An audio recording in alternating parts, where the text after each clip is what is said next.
जय भीम. गुरुवार दिनांक 20 नोव्हेंबर 2025 सम्राट वाचनमध्ये हा पहिला लेख आहे. लेखाचं शीर्षक आहे 20 नोव्हेंबर म्हणजे गोल्डन डे, गोलमेज परिषद दिन. त्याचे लेखक आहेत सतीश चंद्र मोरे. 20 नोव्हेंबर ही तारीख गोल्डन डे किंवा सोनेरी दिवस म्हणून साजरा केला जावा. कारण ज्या ब्रिटिश साम्राज्यावर जेव्हा सूर्य मावळत नव्हता त्याच्या पार्लमेंटमध्ये जाऊन प्रधानमंत्र्यांच्या समोर 89 विद्वानांमध्ये डॉक्टर बाबासाहेब आंबेडकरांनी त्यांना ठणकावून सांगितले की you can not solve our problems, our grievances can be solve in our country constitution only. म्हणजे तुम्ही आमचे प्रश्न सोडवू शकत नाही, आमची गाऱ्हाणे आमच्या स्वराज्याच्या कॉन्स्टिट्यूशन मधूनच सोडवू. या अगोदर बाबासाहेबांनी 27 नोव्हेंबर 1919 साऊथ ब्युरो कमिटी समोर मागण्या मांडल्या होत्या. त्यांना मान्यता मिळाली नाही. त्यानंतर 23 ऑगस्ट 1927ला सायमन कमिशन समोर प्रश्न मांडण्यात आले होते. त्याचीही दखल घेण्यात आली नाही. परंतु 20 नोव्हेंबर 1930 पहिल्या गोलमेज परिषदेत त्यांना मागण्या मान्य कराव्या लागल्या. डॉक्टर बाबासाहेब आंबेडकरांनी त्यांना बजावले की तुम्ही आमच्यावर म्हणजे भारत देशावर 150 वर्ष राज्य केले, त्यात शिक्षण व टपाल खाते या सुधारणा केल्या, त्याबद्दल अभिनंदन. पण तुम्ही येण्यापूर्वी आम्हाला विहिरीवर पाणी भरू देत नव्हते, आजही भरू देत नाही. तुम्ही आले त्यावेळीही मंदिर प्रवेश नव्हता व आजही मंदिर प्रवेश नाही. तुम्ही आले त्यावेळेस आम्हाला सरकारी नोकऱ्यामध्ये प्रवेश नव्हता व आजही नाही. तुम्ही आले तेव्हा माणूस म्हणून जगण्याचे मूलभूत अधिकार नव्हते व आजही मिळत नाही. म्हणून शक्य तितक्या लवकर भारतातील प्रचलित सरकार बंद करून म्हणजे government of India should be replaced म्हणजे लोकांनी लोकांसाठी चालवलेले सरकार स्थापन करण्यात आले. डॉक्टर बाबासाहेब आंबेडकर यांनी पुढे असे सांगितले की ज्या लोकांच्या हातात आज सत्ता आहे त्यांच्याशी स्पष्ट करार करून घेणे आवश्यक आहे की त्यामुळे पददलित वर्गाच्या हिताचे आणि हक्काचे खऱ्या अर्थाने संरक्षण होईल. म्हणून माझ्या दृष्टीने इंग्रज राज्याच्या कोणत्याही सरकारचे हे अटल कर्तव्य म्हणजे ड्युटी आहे. माझे स्वतःचे विचार म्हणून मी त्यांना सांगेल की हा प्रश्न तुम्ही समोपचाराने सोडविला काय किंवा बुटाच्या लोखंडी टाचांनी ठुकरावून दिला काय, कोणताही निर्णय तुम्ही घेतला तरी त्याची सर्वस्वी जबाबदारी तुमचीच आहे. तुम्हाला ठाऊक आहे, शक्तीचा वापर हा केवळ तत्कालीन स्वरूपाचा उपाय होय. बळाच्या वापरावरील दुसरा आक्षेप म्हणजे त्याची अनिश्चितता. बळाच्या वापराचा परिणाम दहशत निर्माण करण्यातच नेहमी होत नसतो आणि सैन्य म्हणजे विजय नव्हे या उपदेशाची किंमत किंवा कार्यक्षमता तुम्हाला माहीत आहे. तुम्ही त्याकडे दुर्लक्ष केले आणि अमेरिकेसारखा मोठा खंड गमावून बसला. डॉक्टर जॉन्सनने बर्कलेने सर्व कूट प्रश्न ज्याप्रमाणे पायदळी तुडविले त्याप्रमाणे तर्कदृष्ट्या हार झाल्यानंतरही तुम्ही हार मान्य करता की मगरुरी व अरेरावीचा अवलंब करणार आहात हे सर्वस्वी तुमच्या स्वभावावर अवलंबून आहे.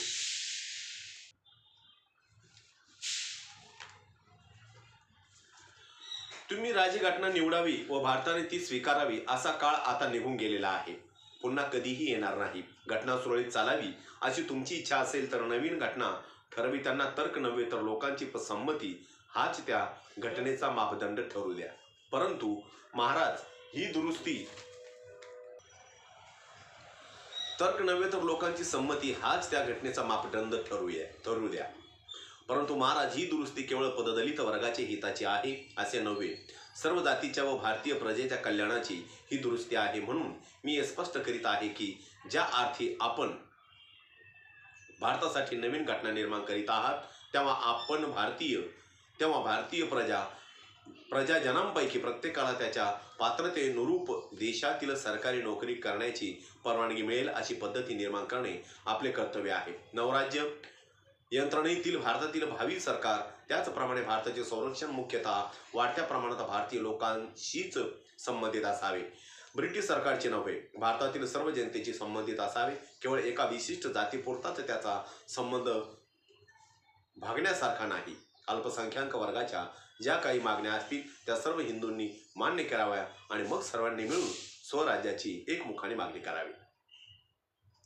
मुख्य प्रधान रॅमशे मॅकडोनाल्ड हे बाबासाहेबांचे भाषण ऐकून थक्क झाले होते. त्यांनी आपल्या उपसंहाराच्या भाषणात हे आश्चर्य उघडपणे बोलून दाखवले होते. त्यांना बाबासाहेबांच्या भाषणातील स्पष्टोक्ती, निर्भयता व सत्यता पूर्णपणे पटली होती.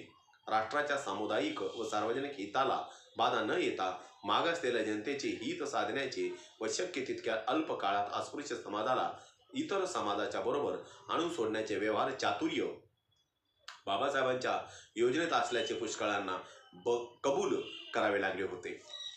हिंदवी स्वराज्याची दिशा ठरवण्यासाठी भरलेल्या व 10 आठवडे चाललेल्या पहिल्या गोलमेज परिषदेचे अधिवेशन दिनांक 1 जानेवारी 1931 रोजी समाप्त झाले.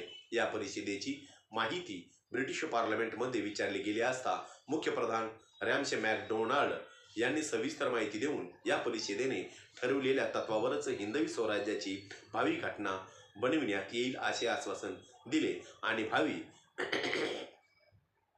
स्वराज्यात अल्पसंख्याक लोकांचे आणि त्यातल्या त्यात अस्पृश्य लोकांचे नागरिकत्वाच्या हक्काचे संरक्षण होणे गरजेचे आहे या मुद्द्यावर जोर दिला. पार्लमेंटमध्ये चर्चेत आयझंक फूट म्हणाले, स्वराज्याच्या भावी घटनेत अनेक हक्कांच्या संरक्षणासाठी योग्य त्या योजनांचा समावेश करण्यात आला नाही तर त्याचा सर्व दोष ब्रिटिश लोकांवरच राहील. अनेक जुलमाखाली दडपल्या गेलेल्या या अस्पृश्य समाजास सर्वतोपरी मदत करण्याची जबाबदारी ब्रिटिश लोकांनी आपल्या शिरावर घ्यावयास पाहिजे. आज हा समाज दीन व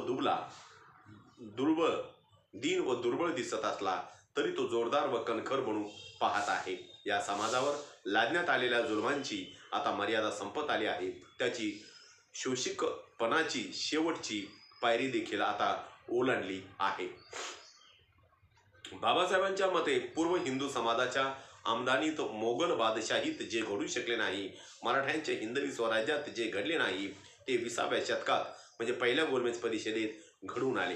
गोलमेज परिषदेच्या मतदान कमिटीने मतदानाचा हक्क कमीत कमी 1/4 पासून 1/4 लोकांचा असावा असे ठरवले होते. मात्र बाबासाहेब आंबेडकर, नामजोशी शिवराव पॉल, राव बहादूर, श्रीनिवासन व भास्करराव जाधव यांनी सार्वत्रिक मतदानाचा हक्क हिंदी जनतेस मिळवणे आवश्यक असून ती त्यास पूर्णपणे लायक असल्याचे जोरदारपणे प्रतिपादले होते. इतकेच नव्हे तर 21 जानेवारीच्या बैठकीत भाषण करताना बाबासाहेबांनी पुन्हा एकदा स्पष्ट सांगितले होते की मर्यादित लोकांनाच मतदानाचा हक्क असणे म्हणजे भांडवलशाही व वरिष्ठ वर्ग यांनाच हिंदुस्थानावर राज्य करून देण्यास चार्टर म्हणजे हक्क देणे होय. पहिली गोलमेज परिषद आटपून बाबासाहेब 27 फेब्रुवारीला 1931 रोजी मुंबईला परत आले तेव्हा वर्तमानपत्राच्या प्रतिनिधींनी बाबासाहेबांची मुलाखत घेतली होती. त्यात त्यांनी म्हटले होते की जी गोष्ट कोणत्याही देशाला रक्तपात केल्याशिवाय मिळाली नाही ती हिंदुस्थानाला केवळ वाटाघाटीच्या मार्गाने मिळाली. हे या देशाचे महत्भाग्य म्हणजे वैभव आहे असे मी समजतो. कोणती गोष्ट मुत्सद्देगिरीचा विजय म्हणून जर ठळकपणे दावून देण्यासारखी असेल तर ती राऊंड टेबल कॉन्फरन्स हीच आहे. पहिल्या गोलमेज परिषदेत अस्पृश्यांच्या उत्थानाचा प्रश्न जेव्हा बाबासाहेबांनी प्रथमतः उपस्थित केला व त्या संबंधीचा रिपोर्ट महात्मा गांधींनी जेव्हा वाचला तेव्हा त्यांचे व्यक्तिगत कार्यवाह महादेवभाई देसाई यांना विचारले, हु इज आंबेडकर? तेव्हा देसाई उत्तरले, ही इज धेड. तेव्हा गांधीजी चकित झाले आणि उद्गारले, I think is Brahmin and fighting be of scheduled caste. मला वाटले ते ब्राह्मण आहेत आणि शेड्यूल कास्टतर्फे बाजू मांडतात. परंतु पुढे तेच महात्माजी म्हणाले, Ambedkar, I hear you are first round table conference report and you are real patriot. I am proud of you. अर्थात आंबेडकर, पहिल्या परिषदेतील रिपोर्ट ऐकला आहे म्हणून तुम्ही खरे देशप्रेमी म्हणजे देशभक्त आहात म्हणून तुमच्याबद्दल मला अभिमान वाटतो. हिंदुस्थानच्या भावी स्वराज्याचे स्वरूप व घटना ठरविण्यासाठी फेडरल स्ट्रक्चर कमिटी तयार करण्यात आली होती. त्या कमिटीसाठी 36 लोकांची नावे शिमल्याहून 20 जुलै 1931च्या सायंकाळी जाहीर करण्यात आली होती. त्या 36 नावात डॉक्टर बाबासाहेब आंबेडकरांचे नाव होते. इंडियन डेली मेड 21 जुलै 1931. डॉक्टर बाबासाहेब आंबेडकरांची या निवडीबद्दल आम्ही त्यांचे अभिनंदन करतो. डॉक्टर बाबासाहेब आंबेडकरांनी राऊंड टेबल परिषद म्हणजे पहिल्या बैठकीच्या वेळी अत्यंत प्रभावशाली परिणाम घडवून आणला होता. त्यांनी त्या बैठकीत केलेले वाचन म्हणजे वक्तृत्वाचा तो एक उत्कृष्ट व तेजस्वी नमुना होता. शँकी रिपोर्टच्या बाबतीत त्यांचा अंती निकाल अनुकूल नव्हता, विरोधी होता, पण त्यांनी त्याला विरोधही केला नाही. हिंदुस्थानला प्रातिनिधिक स्वरूपाचे स्वराज्य मिळत नसेल तर तसे नुसते वरच्या वर्गाच्या हातात जाणारे स्वराज्य जनतेला नको आहे असे त्यांनी स्पष्ट सांगितले होते. सँकी योजनेप्रमाणे देऊ घातलेला स्वराज्य हे सामान्य जनतेचे स्वराज्य नसून ते केवळ वरिष्ठ वर्गातील लोकांचे स्वराज्य होईल अशी त्यांनी भीती प्रकट केली होती. त्यांच्या या विरोधाला इंग्लंडमधील मजूर व उदारमतवादी पक्षातील बऱ्याच सभासदांची सहानुभूती मिळाली. डॉक्टर बाबासाहेब आंबेडकर हे सच्चे राष्ट्रीय देशभक्त म्हणजे देशप्रेमी असल्यामुळे अल्पसंख्याक पुढाऱ्यांचे ठराविक राष्ट्रविरोधी धोरण हे स्वीकारणार नाहीत. कारण स्वराज्य पण ते खऱ्याखुऱ्या जनतेकरिता व जनतेने चालवलेला स्वराज्य आपल्या देशाला प्राप्त व्हावे हे त्यांचे ध्येय होते. संडे क्रॉनिकलच्या दिनांक 26 जुलै 1931च्या अंकात या ATT सही खाली असा मजकूर प्रसिद्ध करण्यात आला होता की फेडरल स्ट्रक्चर कमिटीतील नेमणूक झालेल्या सभासदांपैकी डॉक्टर आंबेडकर हे माझे स्नेही आहेत. अंतःकरणाचे ते एक सच्चे राष्ट्रीय आहेत.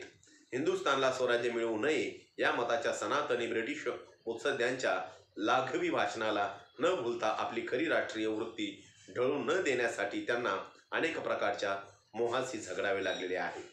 20 नोव्हेंबर 1930 रोजीच्या पहिल्या गोलमेज परिषदेत म्हणजे राऊंड टेबल कॉन्फरन्समध्ये बाबासाहेबांचे इंग्रजी भाषेवरील प्रभुत्व हे सारेच अतुलनीय होते. त्यांचे निरागस, लोभस परंतु रुबाबदार व्यक्तिमत्व, मुद्देसूद मुद्दे, विचार ऐकून सर्व राजे, महाराजे, प्रधानमंत्री, गव्हर्नर, देशी परदेशी विचारवंत म्हणू लागले की डॉक्टर आंबेडकर विद्वानांचे विद्वान आणि खरे राष्ट्रप्रेमी म्हणजे राष्ट्रभक्त ठरतात. वरील नावे खालीलप्रमाणे. समग्र आंबेडकर चरित्र खंड 7वा. BC कांबळे. विशेषतः एकेकाळचे ब्रिटिश प्रधानमंत्री Winston Churchill, Neville Chamberlain, sir Samuel Hoare, lord Burnham, wing commander James sir Thomson, sir Michael O'Dwyer, lady Lytton इत्यादी ब्रिटिशांच्या बरोबर त्याचप्रमाणे डॉक्टर मुंजे, मीर मकबूल, अमृत कौर इत्यादी भारतीयांबरोबर सदर उलट तपासणीत झालेली बौद्धिक चकमक चित्तवेधक आहे. पान नंबर 26. समग्र आंबेडकर चरित्र खंड 9वा. चर्चिल हे ग्रेट ब्रिटनचे अनेक वर्ष प्रधानमंत्री होते. राऊंड टेबल कॉन्फरन्सच्या वेळी ते साधे एक खासदार होते, परंतु ठळक खासदार. पान नंबर 72. सर हेनरी गिडने MLAIMS यांची अँग्लो इंडियन व स्थायिक युरोपियनांच्या वतीने साक्ष. पान नंबर 77. यानंतर लेडी लिटनची साथ तारीख 26 जुलै 1933 रोजी झाली. त्याबरोबर स्ट्रॅशी, सर फिलिप हार्टॅग हे होते. पान नंबर 77. समग्र आंबेडकर चरित्र खंड 8वा. बाबासाहेब लिहितात, अस्पृश्य जनतेच्या दुर्दशेबद्दल बादशहांना अत्यंत खेद व विषाद वाटत असल्याचे त्यांच्या बोलण्यावरून दिसले. मी सांगत असलेली हकीकत ऐकताना त्यांचे ओठ व हातपाय थरथर कापत होते. इतक्या त्यांच्या मनोभावनेला धक्का बसला. माझे शिक्षण कोठे व कसे झाले, माझे वडील काय करीत होते वगैरे वगैरे विचारपूस त्यांनी आस्थेने केली. पान नंबर 99. उदाहरणार्थ सयाजीराव गायकवाड महाराज यांना अतिशय आनंद झाला. आपल्या राणीला म्हणाले की मम्मी, डॉक्टर बाबासाहेब आंबेडकरांनी जी मदत केली त्यांची सार्थक झाले, तरी तू पार्टी दे. इतकेच नव्हे तर इंग्लंडचे प्रधानमंत्री व परिषदेचे अध्यक्ष रॅमसे मॅकडोनाल्ड यांची कन्या यांनी देखील काही महत्त्वाच्या व्यक्तींना पार्टी दिली. त्यात डॉक्टर बाबासाहेब आंबेडकर अग्रभागी होते. यापुढे जाऊन आपल्या असे निदर्शनात येते की शनिवार दिनांक 19 सप्टेंबर 1934 रोजी रात्री मुंबईतील कोयबावाडी येथील कामगार मैदानावर पुणे कराराची स्मृती ठेवण्याकरता एका प्रचंड जाहीर सभा झाली. त्या सभेत ठामपणे सांगितले गेले की आता मनू पालटला आहे. 1930 साली गोलमेज परिषदेला अस्पृश्य समाजाच्या प्रतिनिधीस हजर राहण्यास हिंदुस्थानच्या राज्यकर्त्याकडून म्हणजे इंग्लंड राज्यकर्त्याकडून निमंत्रण आले. तो प्रसंग या बदललेल्या काळाचा प्रारंभ होय असे मी समजतो. पूर्वकालीन हिंदू समाजाच्या आमदनीत ते जे घडले नाही ते. नंबर 2, 20 नोव्हेंबर 1948 रोजी डॉक्टर बाबासाहेब आंबेडकरांनी मसुदा समितीला जो मसुदा दिला होता त्यातील कलम 11 अर्थात भारतीय घटनेचा कलम 17 सर्वांना त्यांचे महत्त्व पटवून या तारखेला पास करून घेतला. अस्पृश्यता नष्ट करणे. नंबर 3, त्याच पद्धतीने 20 नोव्हेंबर 1955 हा दिवस देखील फारच महत्त्वाचा ठरावावा लागेल, कारण त्याचे सहकारी प्राध्यापक म. बी. चिटणीस यांनी युग यात्रा या नावाचे नाटक लिहिले आणि त्याची रंगीत तालीम औरंगाबाद येथे प्रयोगातून झाली. ते नाटक अत्यंत मार्मिक असल्यामुळे डॉक्टर बाबासाहेब आंबेडकरांना फारच आवडले. त्यांनी आपला आनंद व्यक्त केला आणि विशेष म्हणजे तेच नाटक 14 ऑक्टोबर 1956 मध्ये धम्मदीक्षेच्या वेळी प्रत्यक्ष स्टेजवर झाले. नंबर 4, तसेच 20 नोव्हेंबर 1956 रोजी काठमांडू नेपाळ येथे जगातील बुद्ध धम्मीय लोकांची 4थी जागतिक परिषद भरली होती. या परिषदेत हजर राहण्यासाठी निरनिराळ्या देशातून 625 बौद्ध भिक्खुनी आणि भिक्खू प्रतिनिधी खास आमंत्रणावरून आले होते. काठमांडूतील भव्य अशा तुळखेळ ग्राउंडवर ही जागतिक 4थी धर्मीय परिषद मेळावा भरली होती. त्यातील मुख्य ठराव ॲटम बॉम्बचे उत्पादन थांबविले पाहिजे असा एक ठराव पास केला होता. हीनयान महायान या दोन्हीचे वेगवेगळे भाग नाहीचे करून त्यांचे एकत्रीकरण करावे. अध्यक्ष महाराज, जर मला परवानगी देतील तर मला तुमच्या हेच निदर्शनात आणून द्यायचे आहे की मी राज्यशास्त्राचा विद्यार्थी होतो. मी अर्थशास्त्राचाही विद्यार्थी होतो. एवढेच नव्हे तर मी अर्थशास्त्राचा प्राध्यापकही होतो. माझ्या जीवनातील बराच कालावधी मी कार्ल मार्क्स, साम्यवाद व इतर अनेक विषयांचा अभ्यास करण्यात घालविला. तसेच बुद्धाच्या धम्माचाही अभ्यास करण्यात मी बराच काळ व्यतीत केला. बुद्ध तत्वज्ञान व मार्क्सवाद यांचा जेव्हा मी तौलनिक अभ्यास केला तेव्हा मी याच निष्कर्षाला पोहोचलो की जगातील एका फार मोठ्या समस्येच्या बाबतीत म्हणजेच जगात दुःख आहे व त्याच्या निवारणाचा एक निश्चित उपाय आहे. या बाबतीत बुद्धाचाच मार्ग सर्वोत्तम आहे, सुरक्षित आहे आणि भरभक्कम आहे. याच कारणास्तव मी बौद्ध राष्ट्रातील तरुण पिढीस सांगू इच्छितो की त्यांनी बौद्ध धम्माच्याच वास्तववादी तत्वज्ञानावर विशेष भर दिला पाहिजे व त्यावरच आपले सारे लक्ष केंद्रित केले पाहिजे. म्हणून विश्वाला युद्ध नको, बुद्ध हवा. तसेच धर्मोदय सभेचे अध्यक्ष शिलोंचे डॉक्टर C.P. मुलाला शेखर यांनी डॉक्टर बाबासाहेब आंबेडकर बोधिसत्वच असे म्हटले. विशेष नोंद करण्याची बाब म्हणजे तथागत गौतम बुद्धांनी अध्ययनाने परमकष्ट घेऊन बुद्धत्व प्राप्त केले. त्याचप्रमाणे डॉक्टर बाबासाहेब आंबेडकरांनी ज्ञान मिळवण्यासाठी परमकष्ट घेऊन बुद्धत्व प्राप्त करून घेतले आहे असे उद्गार डॉक्टर बाबासाहेब आंबेडकरांना धम्मदीक्षा देणारे पूज्य भदंत चंद्रमणी यांनी तारीख 23 ऑक्टोबर 1956 रोजी त्यांचा सत्कार मुंबईत झाला तेव्हा काढले. शिवाय संपादकाने चालू युगातील बुद्ध होत हे आपण प्रबुद्ध भारत या आंबेडकर धम्मदीक्षा विशेष अंक या साप्ताहिकातील पान नंबर 1 व पान नंबर 21 वर पाहू शकता आणि पुनर्मुद्रण 2015 प्रकाशक प्रदीप गायकवाड. काही मान्यवर म्हणतात की बुद्ध हे डॉक्टर बाबासाहेब आंबेडकरांचे गुरु होते. तसे पाहिले तर महात्मा फुले म्हणतात देव नाही परंतु कोणीतरी निर्मिक आहे. तसेच डॉक्टर बाबासाहेब आंबेडकरांनी मात्र 13 ऑक्टोबर 1956 रोजी नवयुगाच्या प्रतिनिधीशी संवाद करताना स्पष्ट देवाला नाकारले आहे. त्यांनी 5 लाख लोकांना 22 प्रतिज्ञा दिल्या. आपणास डॉक्टर बाबासाहेब आंबेडकरांना बुद्ध म्हणजे म्हणणे अवघड वाटत असेल तर doctor Babasaheb Ambedkar is Babasaheb Ambedkar and Buddha is Buddha म्हणावे. आपण बुद्ध आणि त्यांचा धम्म या ग्रंथात म्हटल्याप्रमाणे ज्या व्यक्तीने 10 अवस्था ओलांडल्या आहे ती व्यक्ती बुद्ध होते असे मान्य केल्यास डॉक्टर बाबासाहेब आंबेडकरांनी सर्व अवस्था पूर्ण केल्या असल्याने ते बुद्ध ठरतात. 20 नोव्हेंबर 1930 पहिली गोलमेज परिषदेतील भाषणामुळे डॉक्टर बाबासाहेब आंबेडकरांची जगाला सर्वश्रेष्ठ विद्वान पंडित अशी ओळख निर्माण झाली. 20 नोव्हेंबर 1956 सर्व विश्वात 1 नंबरचे धार्मिक ठरले. आपण हा दिवस गोल्डन डे अर्थात सोनेरी दिवस म्हणून जगात साजरा करायला पाहिजे. या ठिकाणी हा लेख संपलेला आहे. माझा प्रत्येक व्हिडिओ बघण्यासाठी माझ्या प्रत्येक व्हिडिओ लाईक करा, शेअर करा, सबस्क्राईब करा आणि बेल आयकॉनवर क्लिक करा. जय भीम, जय भारत, जय बुद्धभूमी.